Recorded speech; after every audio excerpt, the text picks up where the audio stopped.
the video. I am so excited to answer you guys' questions. I asked you guys over Instagram what questions you have regarding IVF pregnancy, my pregnancy in general, new motherhood, new mom life, postpartum. So you guys asked me a ton of good questions. Took a screenshot here, and actually I have quite a few screenshots because you guys had so many good questions for me. So I'm going to try my best to answer every single question. Last time I did a Q&A was when I was 35 weeks pregnant, and I actually did get to answer all of the questions. So I'm going to do my very best to do that today. So we're going to get right into it, but I do want to give you guys, those of you who are new, some background information on myself. So I started my IVF journey back in October of 2021. That was when I started my stim injections, and I did end up doing 2 rounds of egg retrievals, and in total I did get 3 normal embryos after the genetic testing. So 2 rounds of egg retrievals, 3 normal embryos, and I ended up transferring 1 embryo in July 1st of 2022, so exactly a year ago. And I didn't know the gender of the embryo. I just told the embryologist to transfer in the best, highest quality embryo, and I got Quinn. So Quinn is literally my miracle. I have been through over 10 years of infertility, all because of being on the birth control pill. Really messed me up hormonally. I couldn't ovulate by myself. So over 10 years of trying to get myself healthy, IVF was a last-ditch effort for me, and lo and behold, it worked. And I still wake up every single day and look at Quinn and just, I'm in awe that it worked and that I have him and he's mine. So those of you struggling, those of you going through your journey, hang in there. I didn't think it would happen for me, and it did. So you just never know. I'm here to support you guys along your journey, and if you're pregnant, along your pregnancy and postpartum, because honestly, postpartum really is the 4th trimester, and I'm here to support you guys through your postpartum journey also. I'm still in the thick of it. Quinn is 4 months, and I feel like I'm just now kind of emerging and coming out the other side where I can kind of breathe a little bit now. He's only waking up once at night. He's still feeding every 2 to 3 hours during the day, but nursing is a piece of cake now. So, and speaking of nursing, I am going to be doing my breastfeeding journey video next week, so that'll be the next video after this one. And for those of you who are new, welcome. I upload 1 video a week every Sunday morning, 8 a.m. Pacific Standard Time, all about living healthy. It's been IVF, fertility stuff, but yeah, all living healthy videos, and now baby stuff thrown in there. All right, so let's get into your questions. I hope you enjoy the video, and I hope this helps you out a little bit.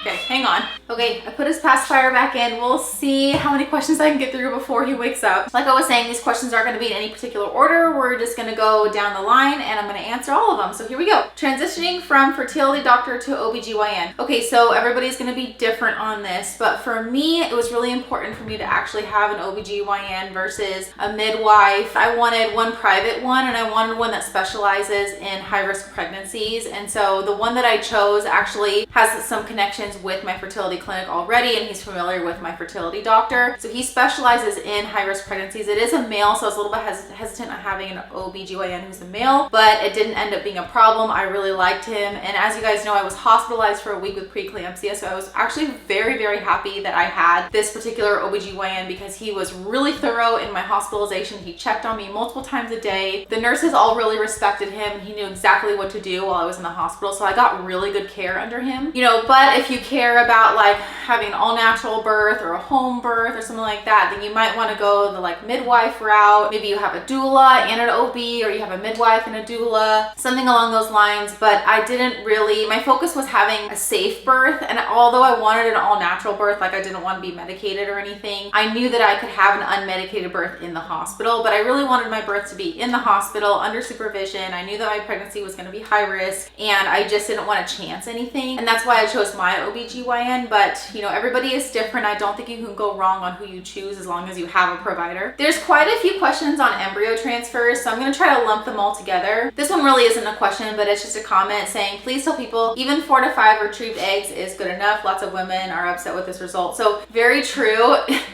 Those of you who have followed my journey for a while know that my first egg retrieval, I got 53 eggs. And although that could be a good thing, that actually could be a bad thing. And for me, I actually only got 2 normal embryos out of 53 eggs. And that goes to show you that it doesn't matter how many eggs are retrieved in the end. It matters the quality of the eggs and the maturity of the eggs. So most of my eggs were bad quality, immature. They just weren't viable eggs. And so it was actually very impressive and surprising that I only got 2 normal embryos out of 53 53 eggs. And then my second egg retrieval, they only got 17 eggs from me and 1 normal embryo. So it really doesn't matter how many eggs you get. I mean, you want several eggs at least, but if you don't have that many, if the quality is good, that's all you need is a few eggs. So yeah, quality over quantity on that. Tips for a successful embryo transfer. So I've done several videos on this. I did a kind of a video series leading up to my frozen embryo transfer last year, like what I was doing to prepare for the frozen embryo transfer. And then after I had my transfer, I did do a video on how I took care of myself after the frozen embryo transfer. So I will link all of my like transfer videos down below. But I would say like the main tips, there's really, so I was kind of like responding to comments about this with a few people the other day because they were asking me for tips on frozen embryo transfer, and a couple people, their transfer failed and what do they do wrong. And honestly, you guys, it's a total crapshoot. Like you can do everything you can to prepare and I think it helps, but at the end of the day, it's either going to be successful or it's not, and it's really out of our hands. I would say like the main things to do to prepare for a frozen embryo transfer is make sure you're on the right supplements. I was taking religiously omega-3s every day, prenatal vitamins, vitamin D3, and folic acid, and I will link that video down below. I did a supplement video talking about the different supplements I was on to prepare for my frozen embryo transfer, and actually I did another video on all the supplements I've been on throughout my IVF journey. I think supplements really help, and I would say after that, diet plays a huge role, just making sure that you're eating all the fertility boosting foods, you know, high in antioxidants like blueberries and berries and green leafy vegetables for the iron to help build your uterine lining. So I've done lots and lots of videos on that. I'll link a couple of nutrition videos down below. And then really, honestly, mental health is huge. Whatever your mind is doing, your body is going to do. And so if you're in a negative state of mind, if you're super anxious, if you're not sleeping well, I don't think that's going to help you with the transfer. So for me, I really tried to make sure my stress was low. I tried to just sort of like take it one day at a time and really just have faith in the process, faith in my body, faith in the Lord. I'm not super religious anymore, but I do believe in a higher power and I do believe in fate. And so I knew if it was going to happen, it was meant to be. If it didn't happen for me, it wasn't meant to be. So I really tried to have faith. Supplements, diet, mental health, I would say are the 3. And I guess one last thing, I did do acupuncture right after my embryo transfer, and I don't think that's what made it successful per se, but I think it really helped. And I was really good about doing acupuncture every other week to help boost fertility. And then I did do acupuncture like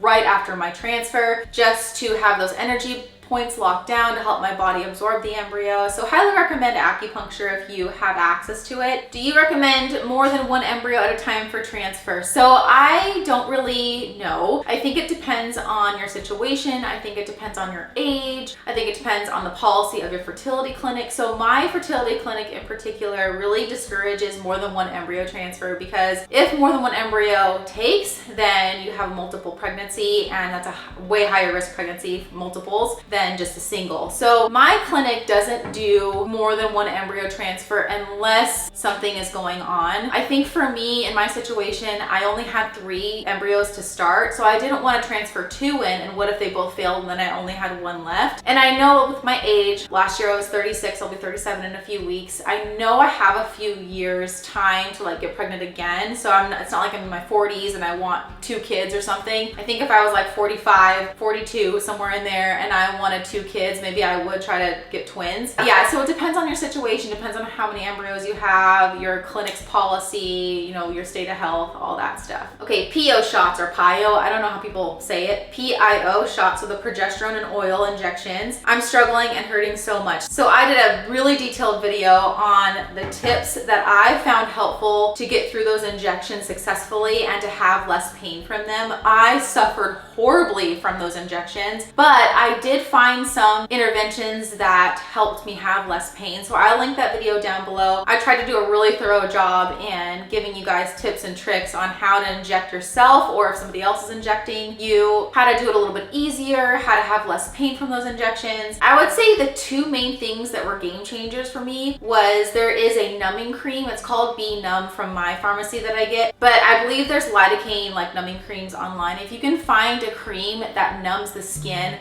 super helpful. The other tip I would say is make sure you're using the right gauge needle. So the needle you want to be using is a 22 gauge needle, and most needles that are 22 gauge are either gray or blue. A lot of fertility clinic pharmacies will send you two different needles, one needle to draw up the medication and another needle to inject. Make sure you're using the bigger needle, which is actually a smaller number. So normally they'll send you an 18 gauge or 20 gauge needle to draw up the medication because the medication is so thick. Then they'll send you different needles in that same package to inject yourself. So make sure you're using the smaller gauge needle, which is actually a higher number, the 22 gauge needle, or even I think you can use a 25 gauge needle to inject yourself or whoever is injecting. Make sure they're using the right needle to inject you, and it needs to be a 22 gauge or smaller, or so it will be either a 22 gauge or 25 gauge. Do not use a 20 gauge or an 18 gauge. That's gonna hurt so much. Just make sure you're using the bigger needle to drop the medication and the smaller needle to inject. And then I would say after that, make sure that if you're not using the numbing cream, make sure you ice beforehand, because that will also numb the site and the muscle, so it'll be way less painful when you inject. And then right afterwards, massage the area really well, because that will help with the soreness the next day, and then put heat on it. I always used a heating pad because I already had that on hand, but there's a couple things you can use through Amazon that are like gel heat packs you can heat up in the microwave and it molds to your skin. So I'll put a link for that down below. But yeah, check that video out because I give all of those tips and tricks in that video, very detailed. And if you're giving yourself the injection, which I had to give it on myself, I kind of walk you through how I did it. On second transfer, what do you think about morning caffeine, coffee, matcha? So I still drink coffee during my transfer, but I tried to stick with the daily recommendations of caffeine during pregnancy. So I tried to stick to 200 milligrams of caffeine or below that. So that kind of equals out to a cup or a cup and a half of coffee a day. So I still drank my morning coffee in the morning, thank God, because I love my morning coffee, especially with my collagen in it, my collagen coffee, as you guys know. So I just did a cup of coffee in the morning, and that's all the caffeine I would do the rest of the day. So I just stuck with the pregnancy guidelines of caffeine consumption. I don't think there's really any evidence to show that it's harmful unless you're drinking like a lot, like 300 milligrams or more. I think that can be harmful and it just stresses the body, but I think that's fine. Matcha is really, really healthy. A lot of antioxidants. Essentially, it's like high-powered green tea, so highly recommend matcha. I'm not a big matcha drinker. I try to get into it and then I don't get into it, but yeah, matcha is probably better than coffee because it's got like more potent antioxidants and health benefits. So yeah, I recommend doing that. How long did you wait to do your frozen embryo transfer from your egg retrieval? So I actually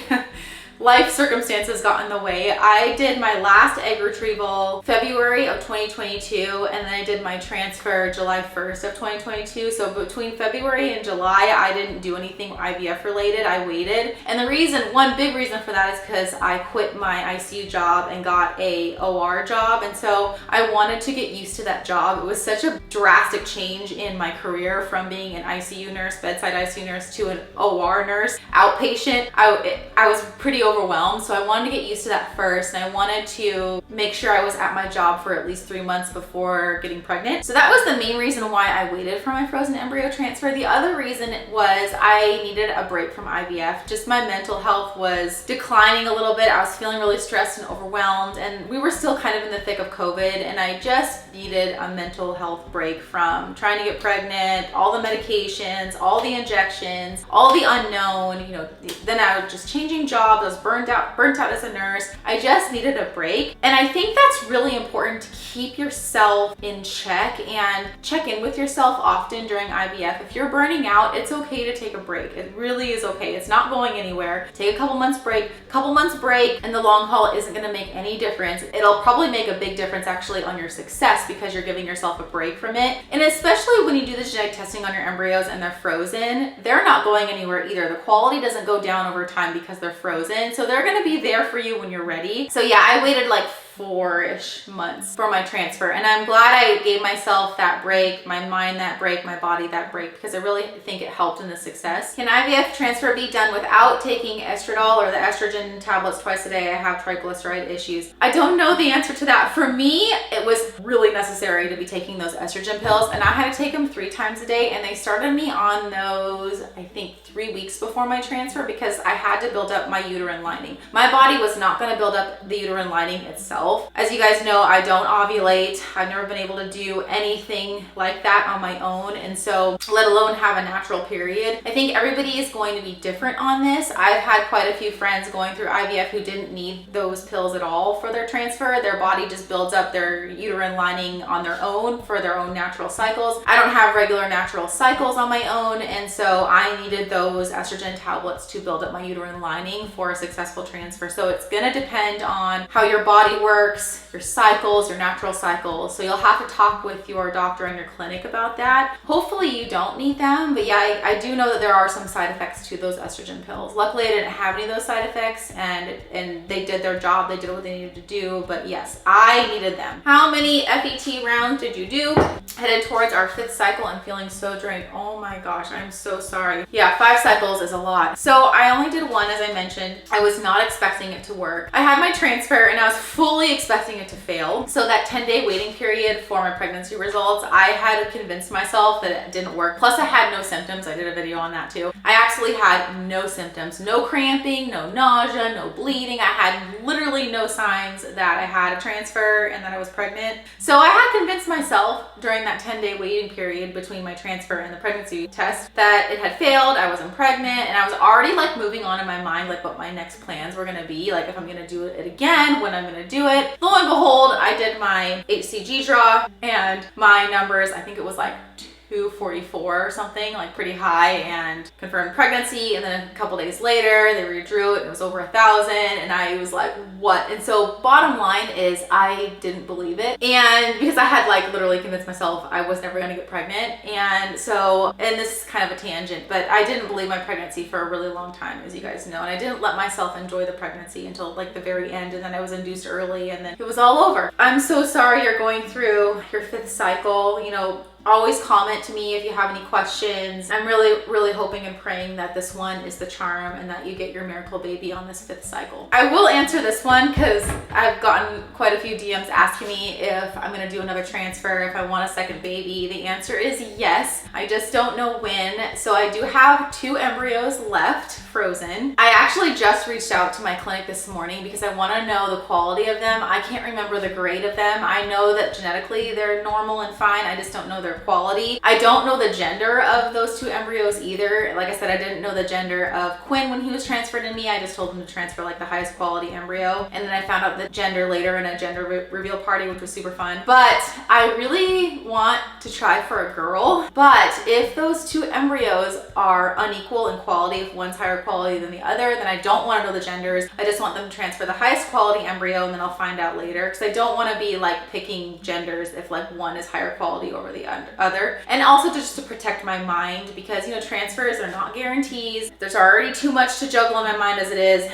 and then if I'm already getting attached to the embryo because I know the gender, I just want to protect my heart with that. But if the embryos are equal quality, then I'll find out the gender. So maybe I can choose, if one's a boy and one's a girl, I can choose a girl. And I'm hoping around this time next year I can start the process for another FET. How much did it cost and does work cover it? So I did a whole video on this too, which I'll link down below, how much it cost me. So in total, my fertility clinic does sort of like package deals. Basically, if I do 2 rounds of IVF, then and I pay for 2 rounds up front, it's cheaper than paying for 1 round at a time. And that's really meaning the 2 egg retrieval surgeries. So I did pay for 2 egg retrieval surgeries up front because I kind of was suspecting I would need both rounds of egg retrieval just because of my age and what I was reading online, and just given my family history of like poor egg quality. So I'm glad I paid for those up front because I did need both, obviously. And then with the genetic testing and the transfer, so the grand total is about $50,000. And no, it is not covered by insurance. It is not covered by my work, unfortunately. I have heard that some companies will help with cost of IVF and fertility treatments, but in general, at least here in the United States, most people have to pay out of pocket, unfortunately. I think other countries, I've heard England will help cover it, or maybe cover all of it, Canada, maybe a little bit. So I've heard if you're in other countries, IVF is a lot cheaper together and insurances will cover, or the country will help cover it. I'm not sure how it works, but I do know that most women here in the States unfortunately have to pay out of pocket, and I'm one of them. I hear if you work for Google or Amazon or Microsoft that they will almost, or maybe they do fully cover IVF. They at least help you pay for it, which is just amazing. I had to pay it all in cash, and I had to pay most of it up front before I even started IVF, and that's why I had to wait so long for IVF. I knew that I had to do it quite a few years ago, but I just, like, who has $50,000?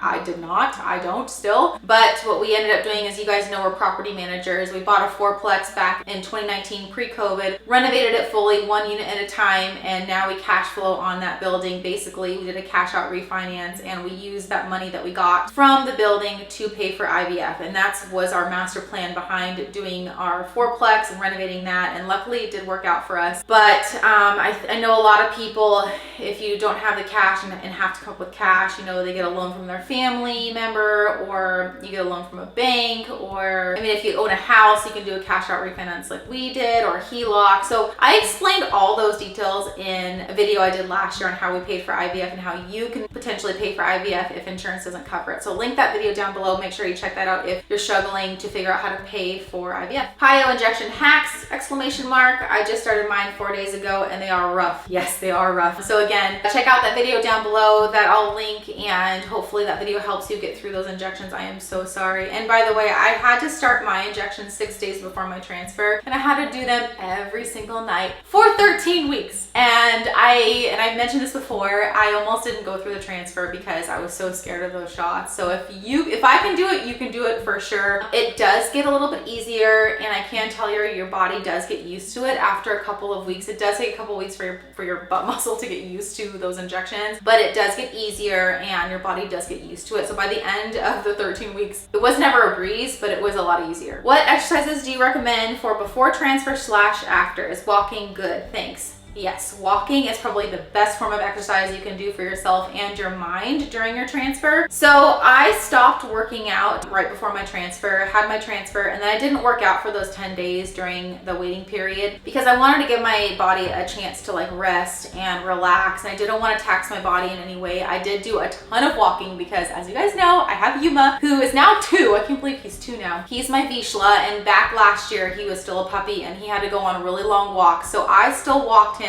4 to 5 miles every day during IVF, during my transfer, right after my transfer. So I did a ton of walking. So I made sure I got my 10,000 steps in every day, but I didn't do any actual training. I didn't do any like lifting or HIIT training or circuit training. I didn't do any workouts, but because I am a landlord, we did have a family move out of one of our units that weekend of my transfer. And so I had my transfer on Friday, and then Saturday, the very next day, I was scrubbing baseboards, scrubbing walls, like getting the unit ready for the next nurse to come in. So I did not rest, and obviously it didn't make an impact on anything, but no, I didn't work out. After I got my pregnancy results, I did start to work out again, but I really tried to listen to my body. It didn't take long for symptoms to kick in, like pregnancy symptoms to kick in. So once I got my pregnancy results 10 days after my transfer, they told me I was already 5 weeks along, and then week 6, the next week hit, and I already was having some nausea, and I was already having some fatigue, and then I would say by week 8 of pregnancy, I was out of breath by just doing one squat. And so you'll have to really listen to your body, but that's kind of what I did. I don't know if there's like the best exercises to do, you know, during frozen embryo transfer, but walking is probably the best thing you can do, and just kind of get your steps in and still stay active is really good for mental health especially. Okay, here's some like postpartum baby questions. Daily routine with baby. So I'm actually filming a reel for Instagram right now of kind of what our routine has been like with Quinn. I don't have a routine for him. Up until now, he's been feeding and sleeping on demand. He's just now getting old enough to be able to put down for naps, like right now what we're doing, but this is brand new. I just started doing that this week, like actually putting him down for naps. He just was not ready, and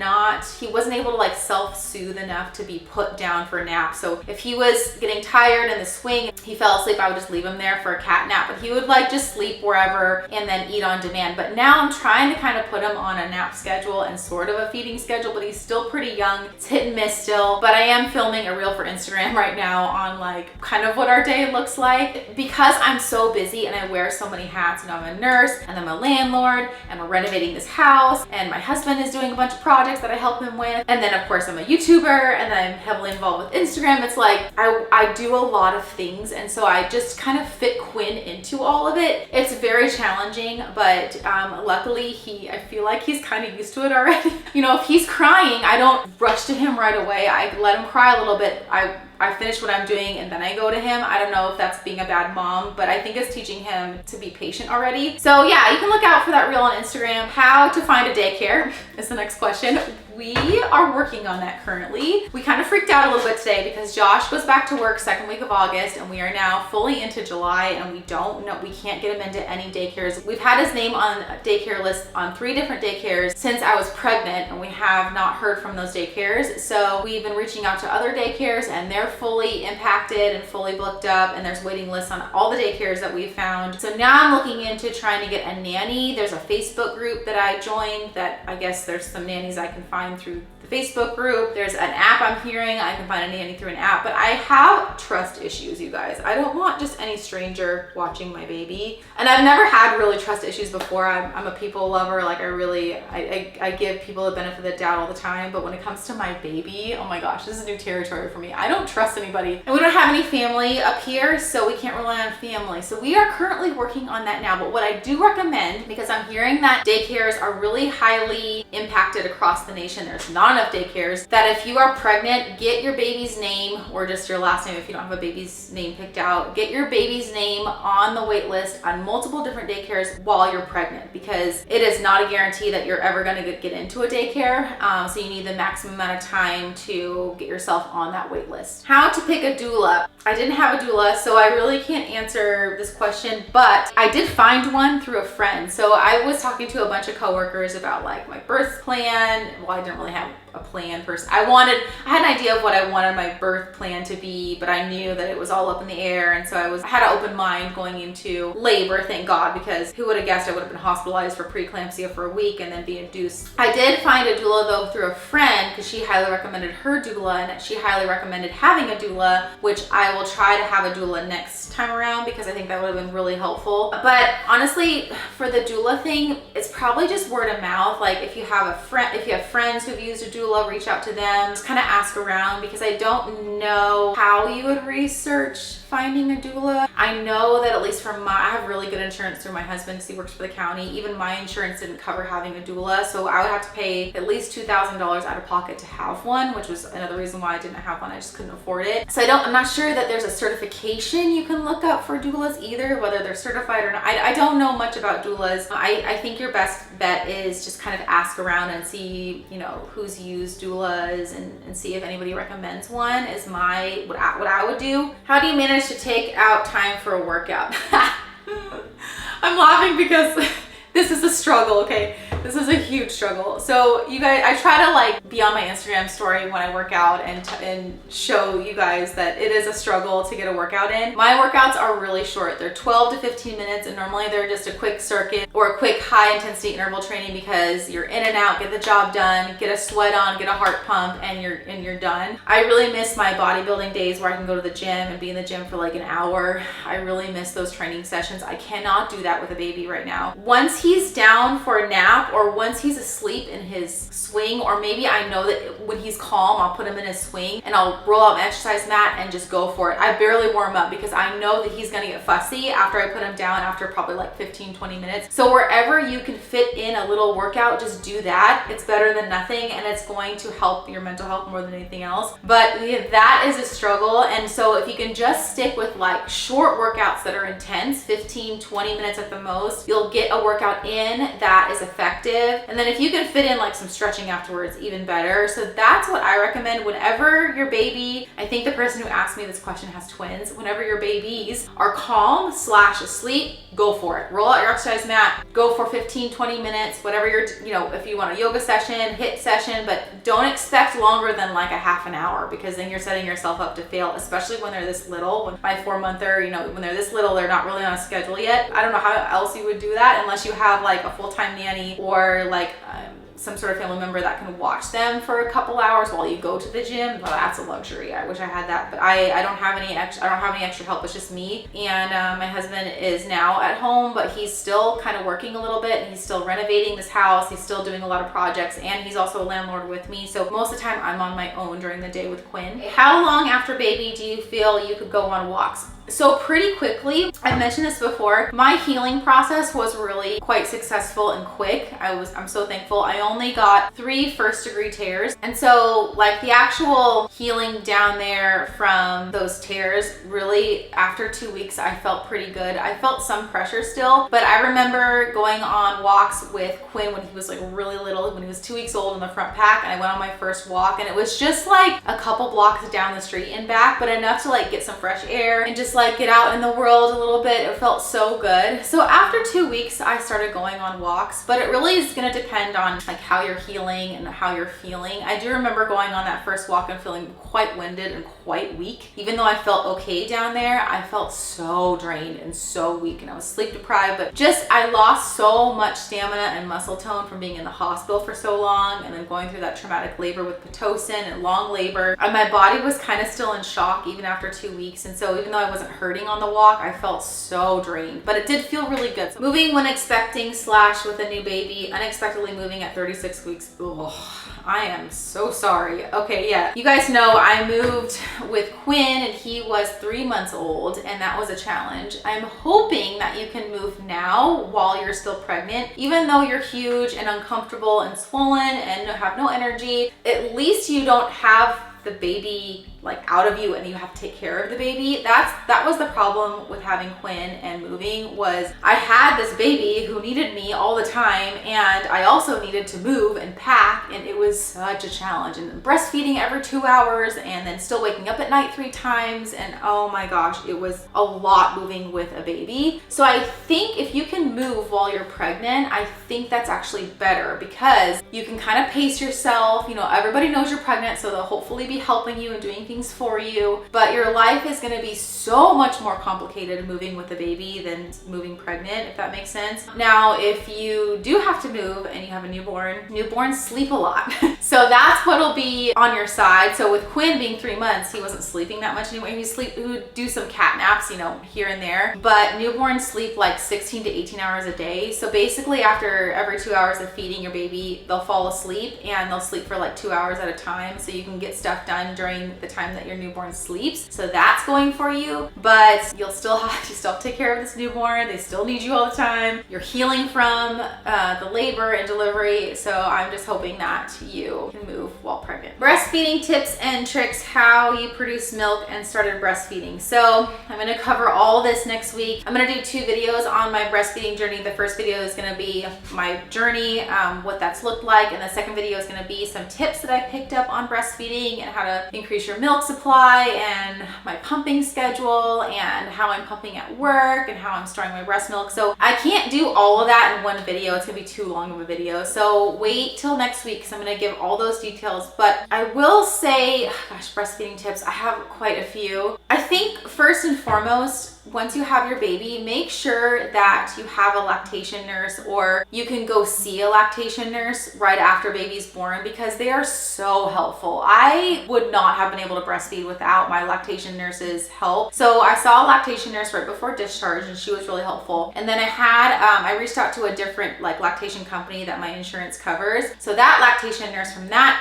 independent company came to my house after 2 days of me being at home, and she saw him latch, and she weighed him, and she made sure he was sucking okay. But that whole time they were watching his tongue tie, because the lactation nurse at the hospital was the first one who told me he has a tongue tie. Then this lactation nurse who came to my house confirmed he has a big tongue tie, and she highly recommended getting it fixed as soon as possible, because he wasn't latching. He was latch and pop off so much, and she's like, this is going to be a huge problem for you. So I would not have known that without my lactation nurses seeing me and seeing Quinn. So I had his tongue tie fixed. 2 weeks after he was born. And then I had follow-up appointments with my lactation nurse just to help me with different positioning and help him with like latching appropriately and like flanging his lips out. And it just so many tips and things I had no idea about. And this lactation nurse helped me so much. And so it's brought me to today, over 4 months of breastfeeding. I am so proud of myself, but I could not have done these 4 months of straight breastfeeding and pumping without my lactation nurses. So just highly recommend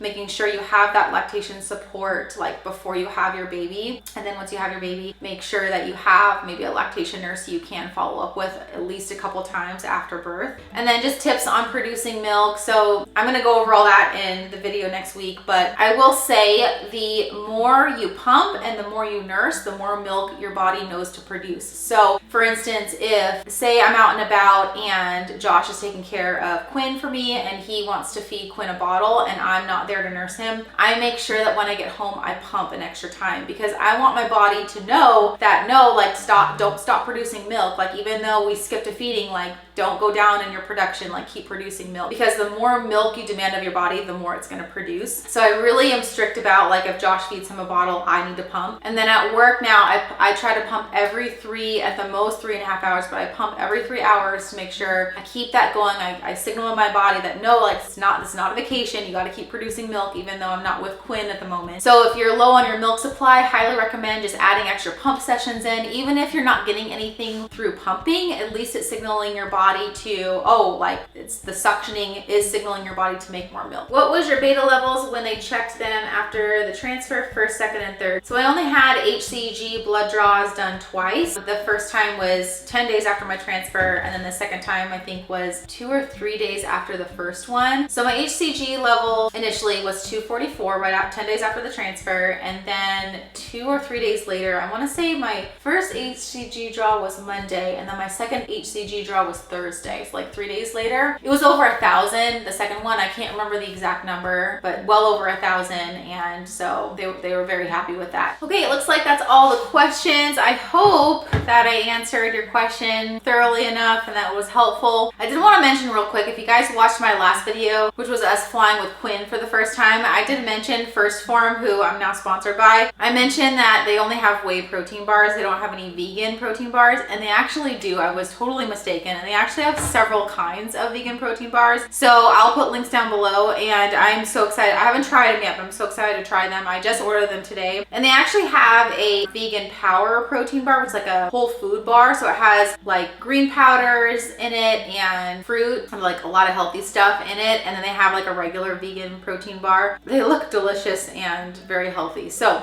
I am excited to order those. I'll put those links down below. If you guys want to shop through my link, I do get a small commission, but no pressure on that. Okay, thank you so much for asking me questions. I had a lot of fun answering them for you guys. Those of you on your IVF journey, those of you who are pregnant, those of you going through postpartum, it is all very difficult. So hang in there. Us women, we are strong, that's for sure. I look at my husband and I'm like, you have no idea. So I'm so glad we have this community to support each other in. And yeah, those of you especially going through IVF, hang in there. Stay positive, take care of yourself, take care of your mind. This is the time to take care of yourself. Put yourself number one, like I always say. Sending baby dust to all of you guys, hoping for your miracle too. You got this. Give this video a thumbs up if you liked it, because it does really help support my channel. I will see you in my next one, which is going to be my breastfeeding journey video, which I am so happy and proud of myself and so excited to tell you guys it's been over 4 months of breastfeeding. Now it's one day at a time. I'm not going to put any pressure on myself or my body. You know, if my body wants to keep producing, great. If it stops, well, I'm so thankful there's formula. Well, I made it through the video without him waking up. I am so thankful.